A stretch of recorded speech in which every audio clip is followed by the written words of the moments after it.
It's Big Money D, assets only, no liabilities. President Trump is now launching a sovereign wealth fund for the United States. We're going to have a sovereign wealth fund, which we've never had.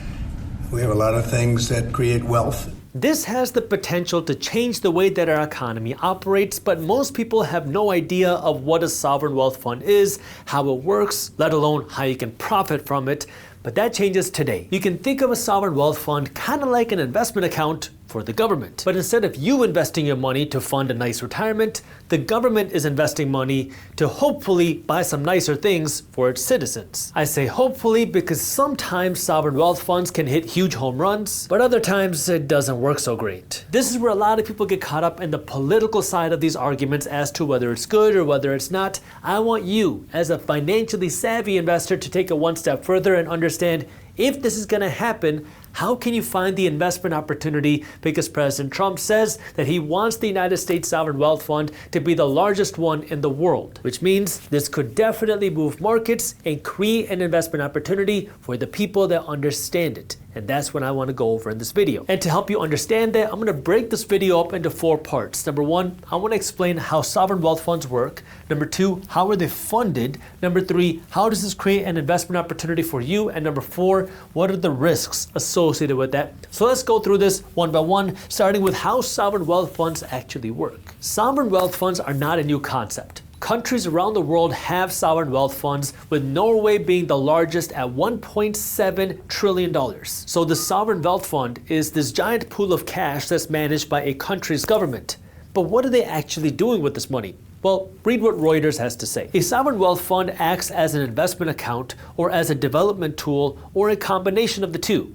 They are designed to be a nest egg, allowing current money to be deployed in a way that benefits future generations. So it really truly is kind of like an investment account. But instead of you managing your own money, it's the government managing the government's money. That way it can hopefully buy some nicer things, nicer stuff for the country and its citizens. But the real icing on the cake here is the goal is to be able to buy these nicer things without raising taxes and without going into debt. But I'll cover more about that when we get into the funding. The last thing that I want to go over when it comes to how these sovereign wealth funds work is what do they actually invest in, because these sovereign wealth funds can go out and invest in private companies, like say TikTok for example. They can also go out and invest in real estate in your own country, and they can also go out and fund public transit operations, which means these sovereign wealth funds are investing in pretty much anything that you could potentially invest your money in as well. And this brings me to number 2. How do the sovereign wealth funds get the money to actually go out and invest? And this is where I want to remind you, we're seeing a lot of changes happen in 2025 in our economy pretty quickly. And this is why on March 11th, 2025, I'm hosting a free workshop where I'm going to be going over, number 1, what are all the changes that are happening in our economy through things like Trump's economic policies and Doge and tariffs and artificial intelligence and technology, and then how do these things create an investment opportunity for you? It's a free workshop. It's a live workshop. I'm doing it twice on March 11th, once in the morning at 10:30 a.m. Eastern Standard Time, and again in the evening at 8 p.m. Eastern Time. So if you want to join me on this free, live, and virtual workshop on March 11th, all you have to do is register, because there's a limited number of people that can join me live. So if you'd like to join, I have the link for you down in the description below. So how do these sovereign wealth funds get funded? Well, according to Reuters, typically some or all of a country's budget surplus is passed to the sovereign wealth fund, which can then use it to fund new investments. That means that a government would collect these tax dollars, they would spend some of it, and then whatever money they don't spend, they invest. It almost looks like a balanced budget. You make money, you spend some of it, and what you don't spend, you save and invest. This is what Reuters says.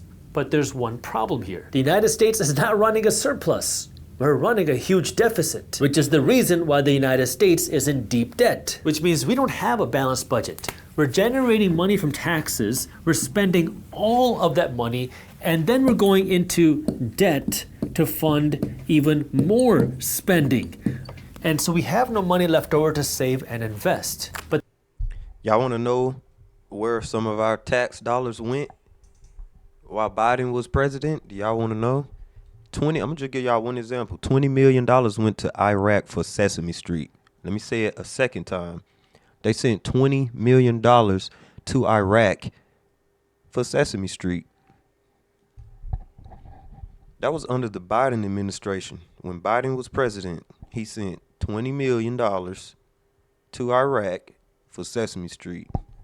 That's our tax money.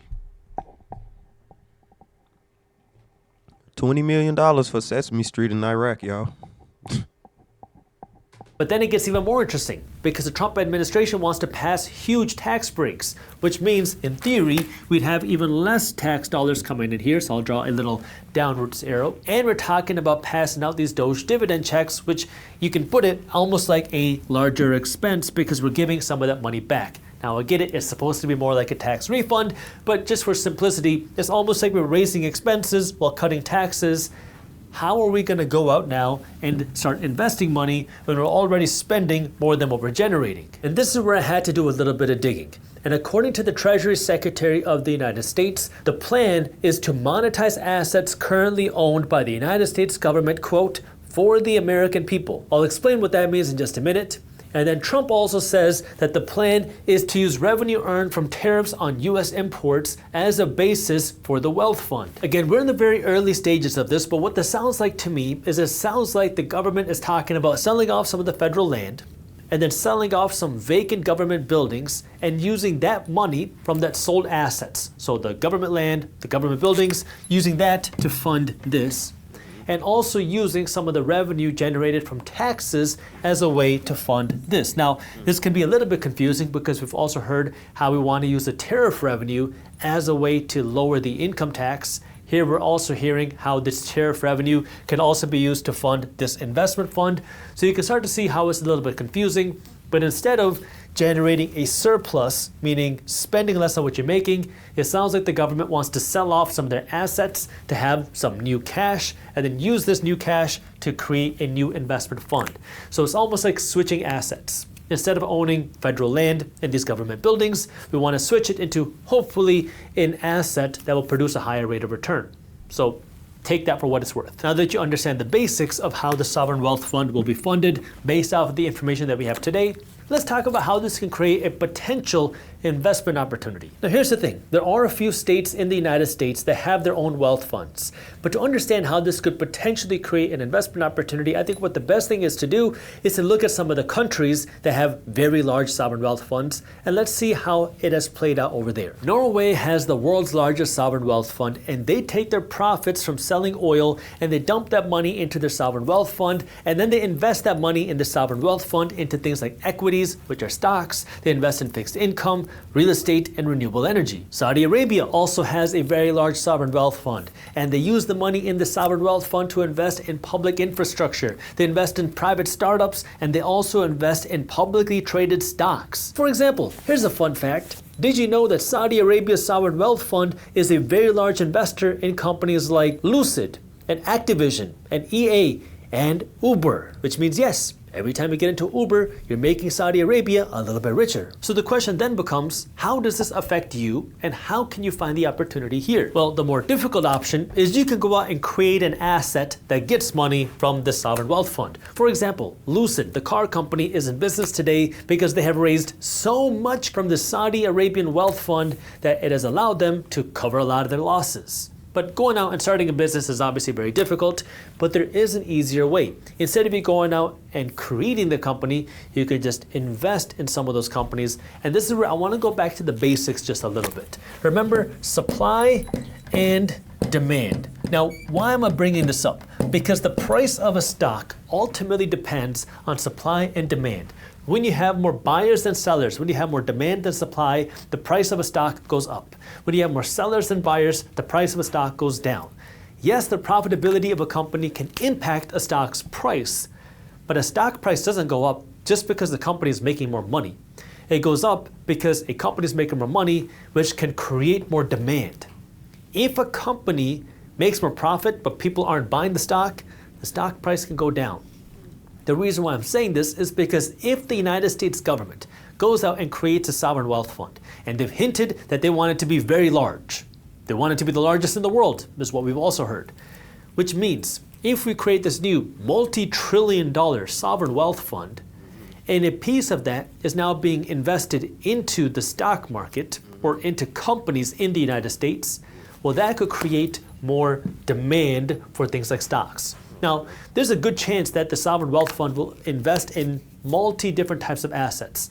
Maybe some publicly traded stocks, maybe some venture funds, maybe some real estate, maybe some infrastructure. But if a big chunk of this goes into companies on the stock market, that could increase the demand and potentially increase valuations for companies that anybody is able to invest in.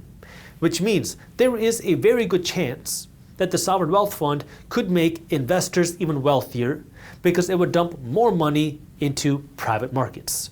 If asset prices go up, that benefits asset owners. So the creation of a sovereign wealth fund could, in theory, help the value of assets, which will benefit the asset owners. Which means if you become an investor, or if you are an investor, you are primed to benefit from the creation of something like a sovereign wealth fund because it can increase the valuation of things. Now, this doesn't mean that we're not going to see downturns. It doesn't mean that we're not going to see recessions. It doesn't mean that we're not going to see market crashes. They're a part of our economic system. But if a sovereign wealth fund is created, it could bring more dollars into private markets, which would benefit the prices of assets, which benefit the owners of assets. And if you're not an investor, well, this is more reason to become an investor. Now, again, there are so many ways to start investing, which go beyond the scope of this video. You don't have to go out and find the perfect company. You could just invest in something like the S&P 500, which is a group of the 500 largest companies in the stock market. Again, I'm just a random guy on YouTube. I can't tell you what to invest in, but here's a quick little hypothetical. SPY is an ETF. It's a fund that gives you exposure to the top 500 companies in the stock market. Now, instead of going out and trying to find all the best companies to invest in, you can invest in one ETF like this and get exposure to the biggest 500 companies in the stock market. So if you want to be an investor, it doesn't have to be difficult. You don't need a ton of money to start. I mean, you can start investing with as little as $100, but it is very important for you to start. That way you can win in our economic system, because our economic system is designed to reward investors. It's not designed to reward employees, and it's not designed to reward consumers. Period. Again, this is what I'm going to be going deeper into in my workshop on March 11th, and this is what my team covers in Market Briefs every day, which is my free financial newsletter, where we break down what's happening in the financial markets. So if you want to see those resources, again, I have those links for you down in the description. But this brings me now to number 4. What are the risks associated with this? And there's two parts to this. One is your risk as an investor, and the other is the risk to the government. When it comes to the risk to the investor, if you go out and invest in, let's say, the S&P 500, you go out and invest in an individual company, and we see a recession, we see a market crash, the risk is pretty obvious because we know the market crash has happened. The value of your investment will go down for that period. And if you invest in an individual company that goes bankrupt, you lose everything. This is where your financial education is very important, to know how do you actually analyze your investment, how do you find a good investment, how do you know when to buy, how do you know when to sell. But that's beyond the scope of this video. The risk now to the actual government that's creating the sovereign wealth fund is a little bit unique. Because if the government invests in something and loses a lot of money, what happens next? Well, this is where we don't have a very clear answer, because remember, in general, when we have a sovereign wealth fund, it's when a government takes their surplus, they take their profit, they take their leftover money after spending the tax dollars, they take what's left and they invest that money. Here, that's not what's happening. We have this huge national debt. It looks like we're still going to be running a national deficit, but we want to sell off some assets as a way to now build this sovereign wealth fund. So it's very unclear what would happen now if this were to go to zero per se, because we still have a lot of uncertainty as to where the money would be invested. See, the concern that I think everybody would have is what happens if your investment value goes down.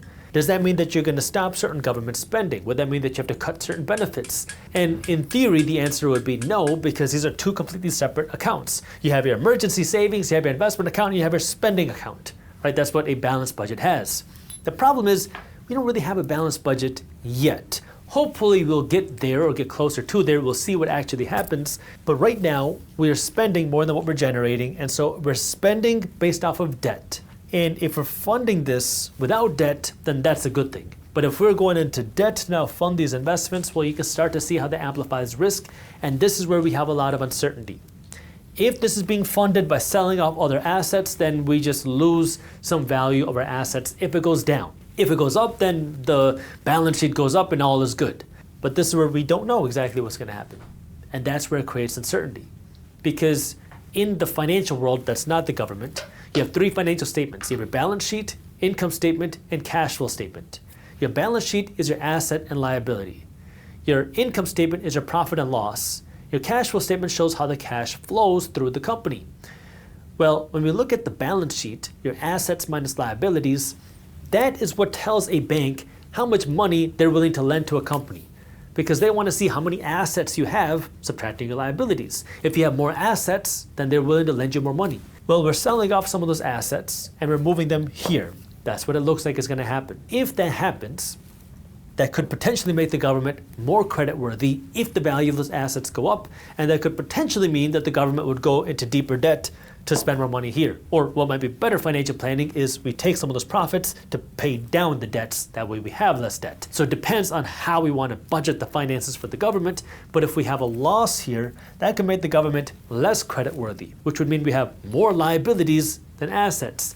That can become a problem, because that can make it even more difficult for the United States government to borrow more debt. That can make treasury yields go up, which to consumers means mortgage rates would go up, credit card rates will go up, which you can start to see how that could create a trickle effect. So yes, it creates more risk, but it also creates the opportunity for more wealth. Which one is going to happen? Only time will tell. But the more balanced the budget, the more better managed the budget, the better the chances you are to not have negative consequences from a sovereign wealth fund.